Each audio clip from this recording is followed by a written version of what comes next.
Mellow greetings, everybody. My name is James. I am from the internet, and we are just a hair more than a week away from the general election. Trump v. the universe. You know, everybody's out to get him.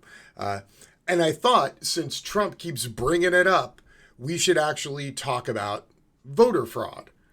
Now, I know that the Republicans and the GOP in general as a party, and the Trump campaign specifically, has been raining fire and brimstone down on mail-in voting, mail-in ballots, and the idea that anybody who actually doesn't go into a voting booth on the one day a year, click the button, get the sticker, and then leave, that somehow their vote is just a gateway into all sorts of cheating and fraud.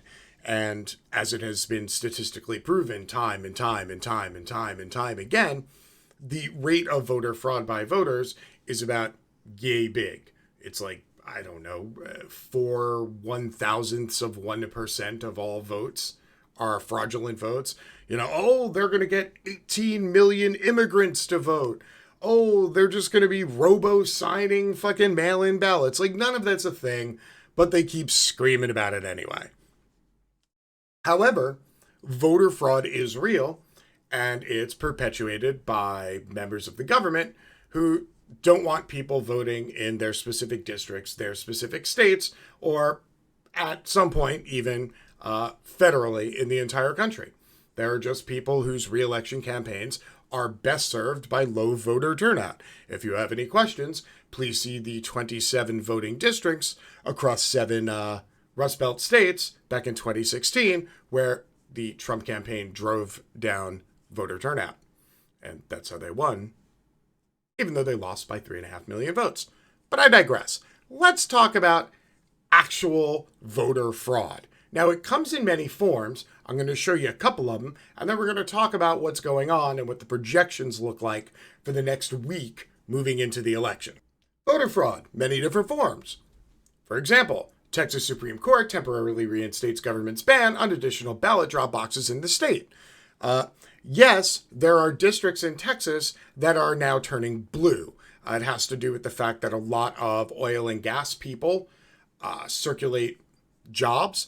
And over the years, a lot of people from other states, such as California, have moved to Texas because of their jobs.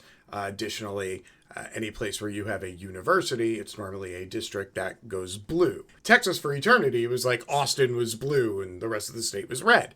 So as the state has started to move bluer and specific areas have become Democratic strongholds, of course, the governor turns around and issues an order where there is only one ballot box in the entire district where, like, the city of Houston is, you know, that services, I don't know, millions of people. And this has been kicking around back and forth. Now, there is no argument you can make if you're pro-democracy and the American dream and everybody should get to vote. There's no argument you can make against restricting people's ability to cast a ballot. You know, this is not the 1700s. Everybody doesn't go to the village square and scrawl an X next to a name and then roll up their parchment and put it into the barrel in the middle of town. And then the mayor drives it to, like, the big city where they all get counted. That's not a thing anymore. More and more people vote by mail because they don't live where they're registered. People have jobs. You know, all I keep hearing from the right is, why don't people go get a job? Well, they have jobs. I'm sorry, their job isn't within 3 blocks of a local high school where some governor actually allows people to vote. So this is what you get. State governors, county comptrollers, mayors working with different circuits of the courts, many of which they have had a hand in appointing the judges in. And they restrict people's ability to vote because, you know, democracy. This right here, this is voter fraud, okay? Florida, rejecting ballots of Black and Hispanic voters at over twice the rate of white voters. This is how you continuously drive down the non-white vote. Statistics don't lie, people. Both Black and Hispanic voters are having their ballots rejected at a 0.8% rate, according to data provided to the Orlando Sentinel, compared to a 0.3% rejection rate for white voters. So far, Almost 15,000 of more than 3 million mail-in ballots have been rejected, including 9,700 for signature issues and 4,900 for errors like putting the ballot in the wrong envelope. Polling shows Trump and Biden neck and neck in Florida, which has a massive haul of 29 electoral votes, meaning a few thousand votes could end up making a big difference in determining the outcome of the 2020 election. If you have any questions about that, please see Bush v. Gore. By the way, we're going to be revisiting that one in a few minutes, so just tuck that away for reference, okay? Similar issues have been reported in North Carolina, another delegate-rich swing state. Earlier this month, data showed that ballots of black voters have been rejected at a rate 3 times that of white voters, with ballots from black voters making up 40% of ballot rejections. So this is another form of voter fraud. Again, when you want to drive down the votes from a specific ethnic group or religious group or regional group, you just really drill down on their mail-in ballots and you flag them all for different potential violations, and then you run them through the local election board and they slowly get chipped away. Just how bad are the North Carolina numbers? Here you go. Black voters in North Carolina are having their mail-in ballots rejected at a disproportionate rate, early voting statistics show. Almost 360,000 ballots have been returned and processed in the state as of Monday. Black residents account for less than 16% of overall ballots returned in North Carolina, but more than 40% of those rejected. Crazy how that happens, huh?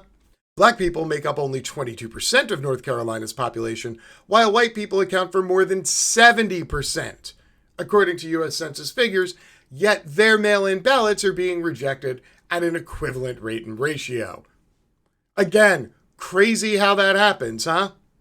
So North Carolina, Florida, Texas, what do all these states have in common? Anybody? Anybody? Bueller? Bueller? Bueller? Ah, yes, they are infamous red states. You know, where democracy and freedom and the American values like the right to vote are held sacred, because that's why they get to claim they know what America is and that the people in their states are real Americans as opposed to people who live in cities like Boston or New York, right? Yeah, they're so gosh darn star-spangled awesome that they are going out of their way to reject as many votes as possible because democracy. Woo! Yeah! So, how close is it in Florida?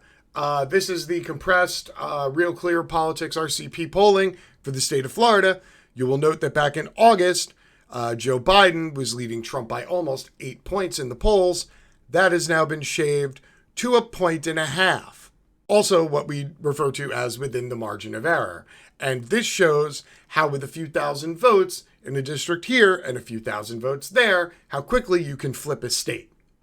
So why is this all exceedingly important this year comparative to other years? Well, for a lot of people, the option to mail in a ballot is going to be the only way they get to vote this year. There are states like Oregon and California, most of your voting and polling locations are in firehouses and schools. And they just spent the last 6 months of their fire departments being overwhelmed because of all the forest fires, and most of their schools are closed. So local election officials are scrambling around to make sure that there are enough polling places installed. So a lot of people are mail-in balloting. Early voting just opened up in a whole bunch of states, and there have been video clips from all over the country of thousands to tens of thousands of people waiting in line to vote now, still more than a week before the election. That's how badly people want to get in a vote that isn't going to get discounted. But with 8 days before the election, comparative to 8 days before the 2016 election, we have already surpassed the number of early votes. And that only counts what's been received. So you have to figure there are 3 to 4 days worth of mail-in ballots that are still coming in to departments everywhere. Thus, that number is even higher. The opening of early voting locations in Florida, Texas, and elsewhere has piled millions of new votes on top of the mail-in ballots arriving at election offices as voters try to avoid crowded places on November 3rd during coronavirus pandemic. The result is a total of 58.6 million ballots cast so far, more than the 58 million that the Associated Press logged as being cast through the mail or at in-person early voting sites in 2016. This should serve as a reminder to people who think that mail-in ballots and early voting are horrible and that everybody should just go vote on election day. You have to realize there aren't enough polling locations, even in Republican states where they're not purposely suppressing the votes in the number of places where you can vote, for, 200 million people to go vote in one day. Democrats have continued to dominate the initial balloting, but Republicans are narrowing the gap. GOP voters have begun to show up as early in-person voting, a sign that many heeded President Donald Trump's unfounded warnings about mail-in voting fraud. Now, we've reminded you a bunch of times, and we're going to keep reminding you, because hypocrisy is quite literally now our number one national export. It's what we manufacture, it's what we put out to the world. So, in the vein of hypocrisy, Donald Trump and friends, and since everybody wants to scream about how bad mail-in balloting and mail-in voting is, here's a reminder of Trump and all the people in the Trump camp who voted by mail in 2016. President Donald Trump, that's right. First Lady Melania Trump, she voted by mail. Ivanka Trump and Jared Kushner, well, they tried to vote absentee ballot in 2017, but couldn't figure out how to operate an envelope and a stamp, because that's peasant work. But they did try. Mike Pence and Second Lady Karen Pence also voted by mail. White House Press Secretary Kayleigh McEnany voted by mail. Let's keep going down the list. Brad Parscale voted by mail. I don't know. Is he going to be out in time to vote this year? I don't know. But Parscale voted by mail. Ronna McDaniel, chairwoman of the RNC, voted by mail. Trump campaign senior legal advisor Jenna Ellis voted by mail. Commerce Secretary Wilbur Ross voted by mail. Melania Trump's chief of staff and former White House press secretary Stephanie Grisham voted by mail. Secretary of Defense Mark Esper, you guessed it, voted by mail. Attorney General Bill Barr, the guy who's going to be leading the DOJ investigations into all of the state recounts and the manual ballot counts, the person who's going to get to oversee from a federal level which judges get to look at the FEC recommendations for ballots that get rejected. That's right, Bill Barr voted by mail. Crazy, right? These are the people who are telling you to not vote by mail. Secretary of Health and Human Services Alex Azar voted by mail. Education Secretary Betsy DeVos voted by mail. Wow. National Economic Council Director Larry Kudlow voted by mail. Senior Trump campaign advisor Nick Ayers voted by mail. Are you starting to get the idea here? Should I keep running down the list? Agriculture Secretary Sonny Perdue in the state of Georgia voted by mail. Crazy. White House Counselor Kellyanne Conway. I mean, she, what's the words I'm looking for here? Oh, yeah, voted by mail. So, what have we learned from all this? All the people in power who tell you not to vote by mail because it's corrupt and are going to challenge all the mail-in ballots all voted by mail. In swing states led by Republican governors or Republican state legislatures, they are restricting ballot drop-offs and they are restricting access to voting locations. They are also trying to strip down early voting. This is what's going on in America. Why? Because every vote counts. Now, remember when I told you back at the beginning, we talk about Gore and Bush and how that entire election came down to one district in Florida and a bunch of hanging chads from one box of like 2,000 ballots out of the 150 million votes that are, cast in America. Do you remember that? Do you remember that? And then Al Gore just going on TV like 3 days before the inauguration and being like, yeah, I surrender. Bush is the president. Yeah, you know why? Because all those votes got shaved down. You know who the people were who were working for George Bush and the GOP to push through all those hanging chads and to get the number counts to go their way? Yeah. 3 Bush v. Gore alumni sitting on the bench. That's right.